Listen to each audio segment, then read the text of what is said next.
पद्मेश 24/7 के माध्यम से हम जिले भर की पल पल की ताज़ा तरीन खबरों का प्रसारण करते हैं और दूसरे दिन यूट्यूब के माध्यम से भी आपको खबरें दिखाई जाती है। लेकिन यूट्यूब में प्रतिदिन की पूरी खबरें नहीं होती बल्कि चुनिंदा खबरें ही दिखाई जाती है। अगर आप जिले भर की संपूर्ण ताज़ा तरीन खबरें देखना चाहते हैं तो जल्द ही अपना पद्मेश डिजिटल सेटअप बॉक्स लगवाएं।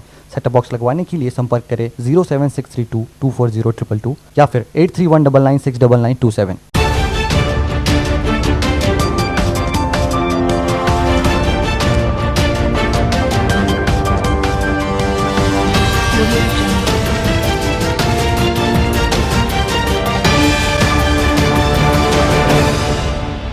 नमस्कार, पद्मेश 24/7 में आपका स्वागत है। मैं हूं अर्चना मिश्रा। आगे बढ़ने से पहले सबसे पहले एक नजर आज की हेडलाइंस पर।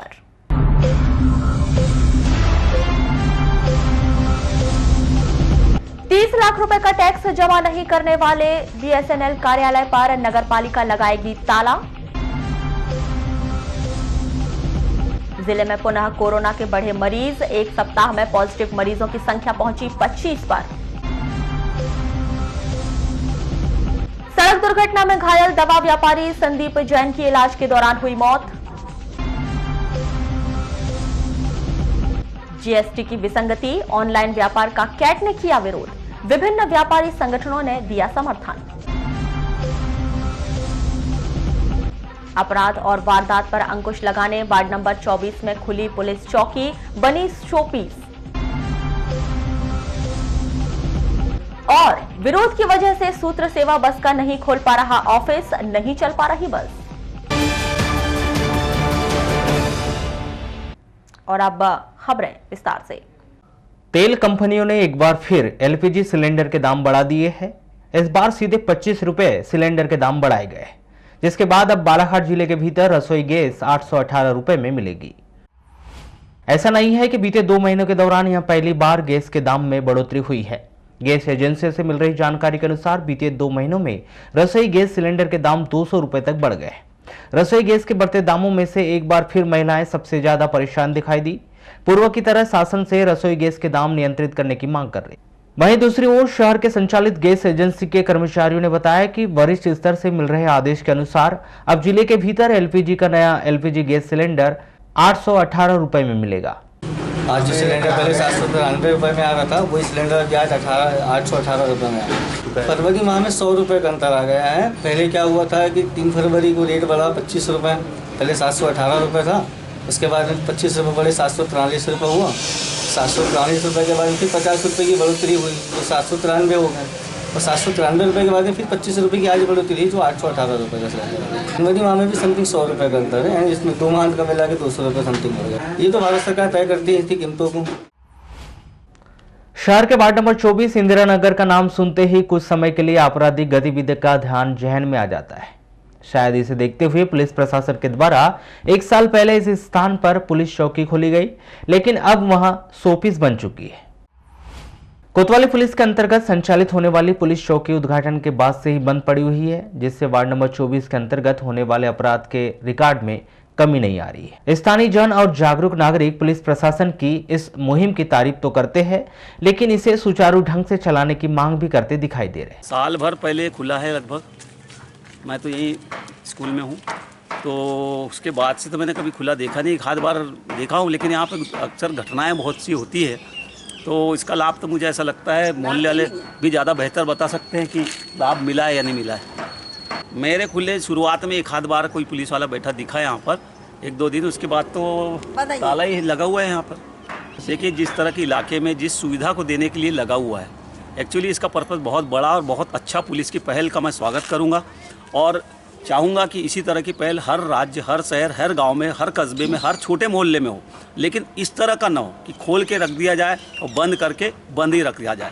इसका उद्देश्य तो ये है कि यहाँ के जो क्राइम है, अगर यहाँ एक पुलिस वाला भी बैठा रहता है, पुलिस नाम ही बहुत बड़ा होता है क्राइम को डराने के लिए। आपको बता दें कि इस वार्ड नंबर 24 के अंतर्गत 3 बड़े निजी स्कूल, 1 निजी ITI, 1 निजी कॉलेज संचालित है, जिससे रोजाना सैकड़ों छात्रों की आवाजाही क्षेत्र में लगी रहती है। बावजूद इसके कि पुलिस प्रशासन के द्वारा चौकी बनाई तो गई है, लेकिन खोली नहीं गई। साल 1.5 साल पहले इसकी ओपनिंग हुई थी, लेकिन जिस उद्देश्य को लेकर इसको खोला गया था वो उद्देश्य पूरा होता नहीं दिख रहा है, क्योंकि मैंने आज तक यहाँ कभी किसी पुलिस वाले को नहीं देखा। मेरी तो नौकरी है यहाँ विवेक ज्योति में, मैं कई सालों से यहाँ लगातार टीचिंग का काम कर रहा हूँ और यही मेरी आने जाने की रास्ता है। लेकिन चुनावी माहौल जब रहता है, चुनाव वाले जब शिक्षक कोई बाहर के कर्मचारी यहाँ आके रुकते हैं स्कूल में, तब पुलिस वाले एक दो यहाँ दिखते हैं, अदरवाइज यहाँ कभी कोई पुलिस वाला नहीं दिखा। कई एक्सीडेंट हमारे सामने हुए, चूँकि स्कूल है, बच्चे आते जाते हैं, बच्चे कई बार गाड़ियों से टकरा गए, उनकी साइकिल टकरा गई, उनके हाथ पैर टूट गए, लेकिन कभी किसी पुलिस वाले ने कोई ध्यान नहीं दिया। लड़ाई झगड़े भी यहाँ निरंतर होते हैं, सुनाई देते हैं, लेकिन किसी को कोई मतलब नहीं है, बस खोल के रख दिए लोगों को दिखाने। स्थानीय जन प्रशासन से यही मांग करते हैं कि क्षेत्र में अपराध की घटना को देखते हुए जल्द से जल्द चौकी को विधिवत तौर पर खोला जाए। 2 साल हो गए, धीरे धीरे 2 साल हो गए। वहाँ कोई पुलिस वाले बैठते ही नहीं बैठते कोई पुलिस यहाँ पे कोई चौकी में कोई आता नहीं है, कोई ढुकता नहीं है, कोई मर जाओ कोई कट जाओ, कोई परवाह नहीं है। हम यही चाहते हैं कि कोई नहीं तो 2-4 पुलिस भी तो बैठना चाहिए। कहीं हुआ कि दंगा हुआ कि कुछ हुआ, कौन संभाले। चलिए शहर के वार्ड नंबर 24 से इंदिरा नगर की क्राइम रिपोर्ट पर ध्यान देते हैं। तो बीते 15 वर्षों के दौरान शहर के भीतर सबसे ज्यादा तड़ीपार जिला बदर किस क्षेत्र से सबसे ज्यादा हुए हैं, तो उसमें सहज रूप से वार्ड नंबर 24 का नाम जुबा पर आता है।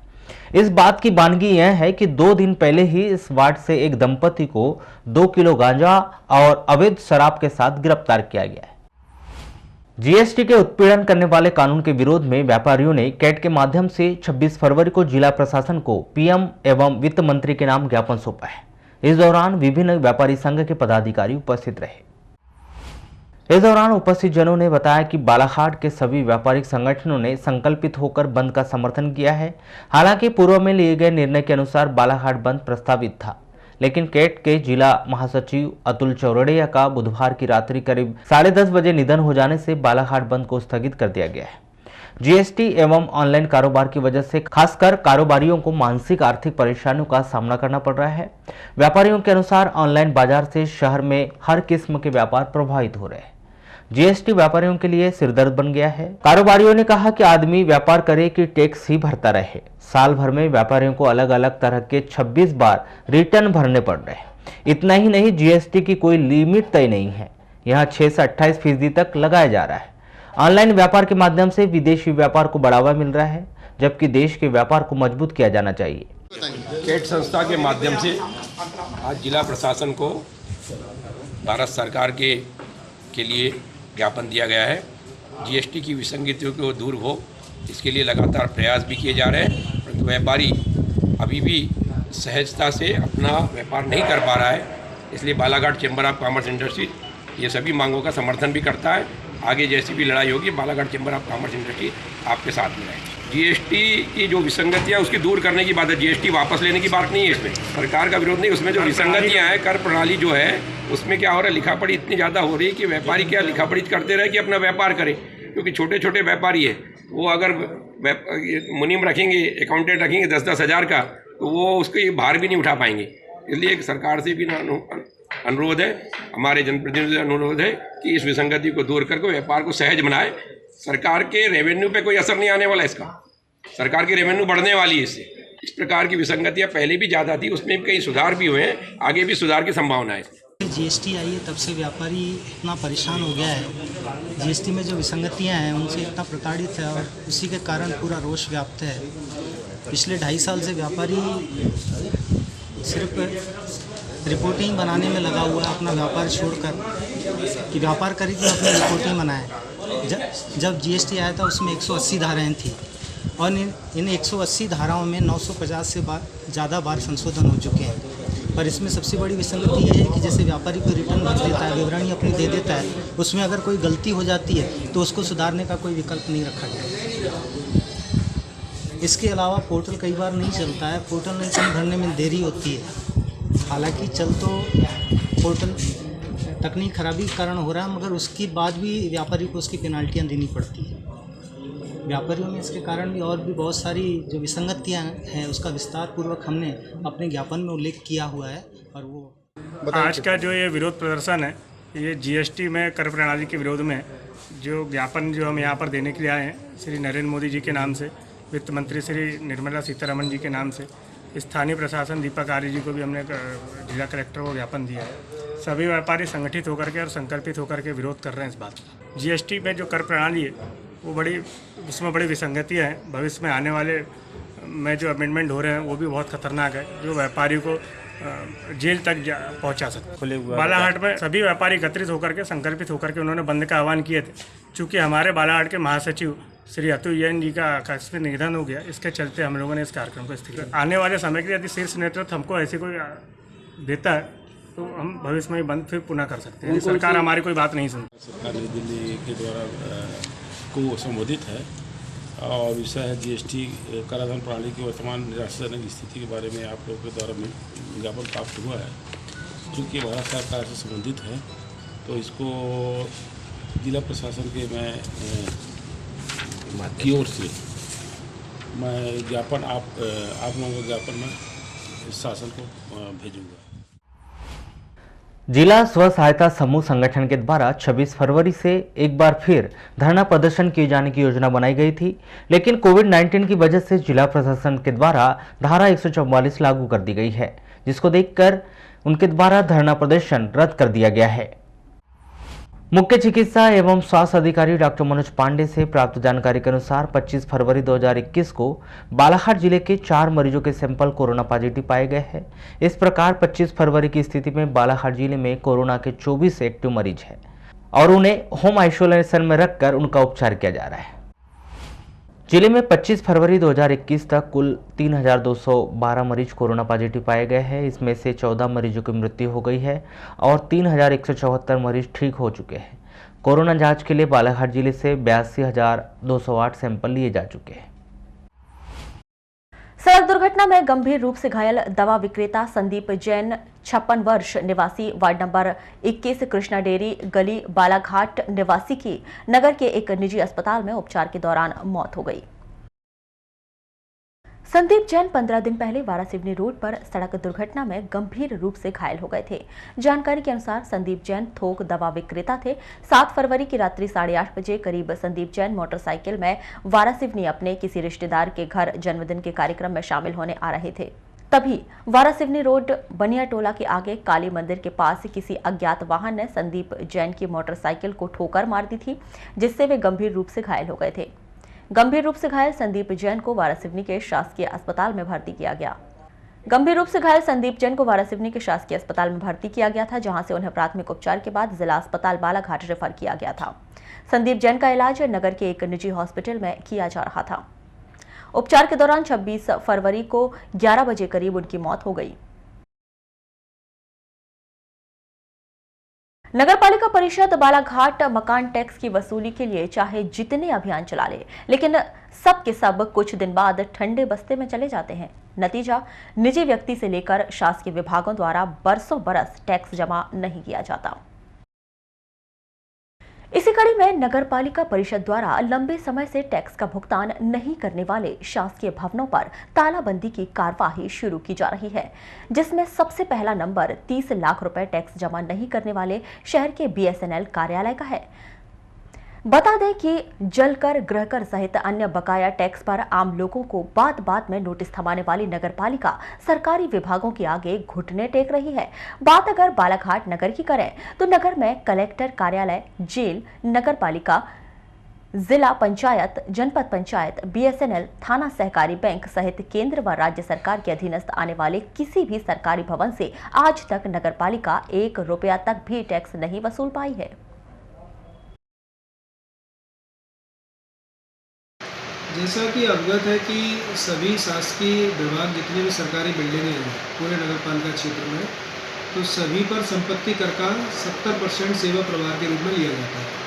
तो इस प्रकार से सेवा प्रभार हमारा BSNL ऑफिस के पास लगभग 30 लाख से अधिक है।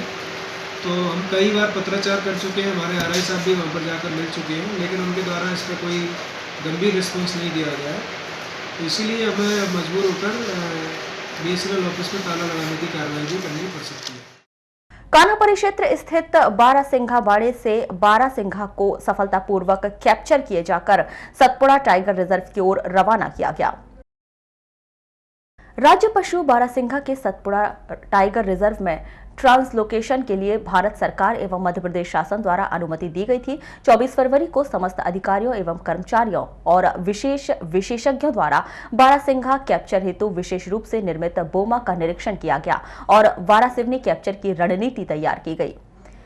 बारासिंघा कैप्चर की प्रक्रिया पूर्ण की गई और बारासिंघा को विशेष रूप से निर्मित परिवहन ट्रक में सतपुड़ा टाइगर रिजर्व की ओर वन्य प्राणी चिकित्सक कान्हा एवं सतपुड़ा टाइगर रिजर्व की देखरेख में रवाना किया गया। बता दें कि कान्हा में 70 के दशक में मात्र 66 बचे थे। कान्हा प्रबंधक द्वारा बेहतर संरक्षण के चलते अब कान्हा में इनकी संख्या लगभग 850 तक हो गई है।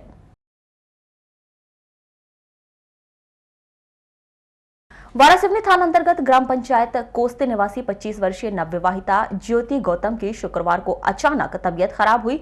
इसकी अस्पताल में मौत हो गई। इस पर पुलिस ने मर्ग कायम कर जांच में लिया है। आवश्यक कार्रवाई की जा रही है। जानकारी के मुताबिक मृतिका शुक्रवार को सुबह 10 बजे नहाने के लिए गई थी। जहां पर नहाने के बाद बाहर आ रही थी तो पर्दा हटाते समय हाथ में किसी अज्ञात चीज ने काट लिया। कमरे में जाने के बाद गला सूखने लगा तो उसने परिवारजनों को जानकारी दी, जिस पर लोगों ने बिगड़ती तबीयत देख उसे तत्काल शासकीय सिविल अस्पताल में लाकर भर्ती किया, जहां उसकी मौत हो गई। जो मृतक है मेरी भाई की पत्नी है, छोटे भाई का। तो ये नहाने गई थी। नहाने के बाद में जैसे बाहर निकलते जो अपन दरवाजा नहीं है हमारे बाथरूम में, तो वहाँ पर्दी लगाए हमने। वो पर्दी को उठाने के लिए ऐसे गया तो उस बीच में कुछ काटा हाथ में, और उसके बाद में बोलने लगे कि कुछ काटा है कैसे। तो हम तुरंत ही थोड़ी देर देखे तो क्या काटा कैसे। उसके बाद में हॉस्पिटल लेके आ गए। यहाँ पे इलाज के दौरान उसकी आज दोपहर को 1:55 पर एक महिला को बेहोशी की हालत में अस्पताल में लाया गया और उनके परिजनों ने बताया कि लगभग 1 घंटा पहले उसके दाएं हाथ की मध्य उंगली में किसी अज्ञात जीव जंतु द्वारा उसे काट दिया गया है और खून बह रहा था उसमें से। और उसका कहना है कि 1 घंटे पहले ही काटा, बाथरूम में कुछ पर्दा वगैरह ठीक कर रही थी। उसके बाद उसने आधे घंटे के बाद में, काटने के आधे घंटे के बाद में घर के लोगों को बोलने लगी, घर में ही थी वो, घर के लोगों को बोलने लगी मेरे को अच्छा नहीं लग रहा है, बुझे जैसा लग रहा है और बोल नहीं पा रही हूँ। और ऐसा करके उन्होंने फिर परिवारजनों ने उसको अस्पताल लाए। जब लाए तो उसकी सांस नहीं चल रही थी लेकिन धड़कन थी, तो हमने उसका तुरंत उपचार चालू किए, पर मेरे ख्याल से ज़्यादा समय हो गया था। मध्य प्रदेश शासन अंडरटेकिंग सूत्र सेवा बस सर्विस के लिए बस स्टैंड में कार्यालय खोले जाने का प्राइवेट बस ऑपरेटर द्वारा विरोध किया जा रहा है, जिस कारण उन्हें दोबारा बस संचालन करने में परेशानी हो रही है। इस बात की जानकारी स्वयं सूत्र सेवा के लिए काम करने वाले कर्मचारियों ने बताया। उन्होंने बताया कि लगातार बस स्टैंड के आसपास कार्यालय की मांग की जा रही है, लेकिन इसके लिए निजी बस ऑपरेटर द्वारा विरोध किया जा रहा है, जिससे उन्हें परेशानी हो रही है। निजी बस ऑपरेटर के अनुसार सूत्र सेवा का कार्यालय शहर के बाहर होना चाहिए। सरकार की योजना है, सरकार की योजना के तहत ही लेटर आया है।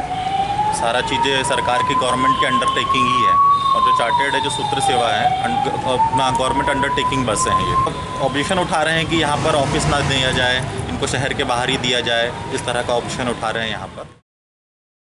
लालबर्रा नगर मुख्यालय के बस स्टैंड से गुजरे लालबर्रा व अमोली के मध्य लगभग आधा किलोमीटर की दूरी तक सड़क निर्माण कार्य अधूरा पड़ा होने की वजह से ग्रामीण जनों, राहगीरों व वाहन चालकों को आवाजाही में भारी परेशानियों का सामना करना पड़ रहा है। आलम यह है कि अधूरे पड़े कार्य व अतिक्रमण की वजह से सकरे स्थानों पर बार बार जाम की स्थिति निर्मित हो रही है, लेकिन अधूरे निर्माण कार्य को पूर्ण करने व अतिक्रमण हटवाने के लिए न तो जनप्रतिनिधियों के द्वारा प्रयास किया जा रहा है और न ही अधिकारियों के द्वारा, जबकि दिनों दिन यातायात का दबाव बढ़ता जा रहा है। ये रोड की हालत बहुत खराब है। ये आधी बनी है और आधी उसके बाद बनी ही नहीं है। कितनी बनने की बाकी अभी ये कम से कम 150 से 200 मीटर बनने की बाकी है। क्या कारण है, क्यों नहीं बन पाई है? ये अब ठेकेदारों ने नहीं बनाया। कब से सड़क ऐसी है आधी बनी? ये 8 साल होने लगे क्या? 1 साल हो गया रोड बने। तो क्या होना चाहिए इसमें? रोड बनना चाहिए। अभी आने जाने में क्या समस्या है? तो आने जाने में बहुत तकलीफ, हर 10 मिनट में जाम लगता है ये रोड में। ये अमूली होती हुई समनापुर होती हुई राजमार्ग 26 को जोड़ता है। यहाँ पर आज से 3 साल पहले यहाँ रोड का काम हुआ था, लेकिन MPRDC कंपनी यहाँ रोड बनाई थी और यहाँ 1 किलोमीटर को छोड़ दिया गया है। कुछ चंद लोगों के दबाव में ये रोड को नहीं बनाया गया और यहाँ पर अब देख लीजिए कि आए दिन डंपर चल रहे हैं, बड़ी बड़ी गाड़ियाँ चल रही हैं, आए दिन ऐसा लगता है कि दुर्घटनाओं को आशंका हो सकती है। तो मेरा यही शासन प्रशासन से निवेदन है कि इस ओर देखा जाए, क्योंकि बहुत ही धूल के गुब्बारे आए दिन समझ लो कि आने जाने में बहुत तकलीफें, स्कूलें पढ़ते हैं, जनपद स्कूल पढ़ते हैं, बैंक पढ़ते हैं। इस संबंध में दूरभाष पर चर्चा के दौरान प्रभारी तहसीलदार इंद्रसेन तुमराली ने बताया कि राज्य मार्ग क्रमांक 48 पर लालबर्रा से अमोली के मध्य सड़क पर जो भी अतिक्रमण है उसके संबंध में पटवारी से प्रतिवेदन लिया जाएगा और प्रतिवेदन के आधार पर अतिक्रमण हटाने की कार्यवाही की जाएगी। जिले के चांगोटोला थाना क्षेत्र में आने वाले वेनगंगा नदी के आमा कछार घाट में एक बालक की लाश बरामद की गई। मृतक बालक शेखर पिता दिलीप बिसेन 13 वर्ष ग्राम घघरिया निवासी है जो 2 दिन से लापता था। जानकारी के मुताबिक ग्राम घघरिया निवासी दिलीप बिसेन का यह 13 वर्षीय पुत्र शेखर कुछ मानसिक रूप से अस्वस्थ था। 23 फरवरी को 2 बजे करीब बालक शेखर साइकिल चलाते हुए घर से निकला था जो घर नहीं लौटा। परिजनों द्वारा की जा रही तलाश के दौरान भी बालक शेखर नहीं मिला, जिसके गुम होने की शिकायत चांगोटोला पुलिस थाने में दर्ज की गई थी, जिसकी नदी में डूबने से मौत हो गई।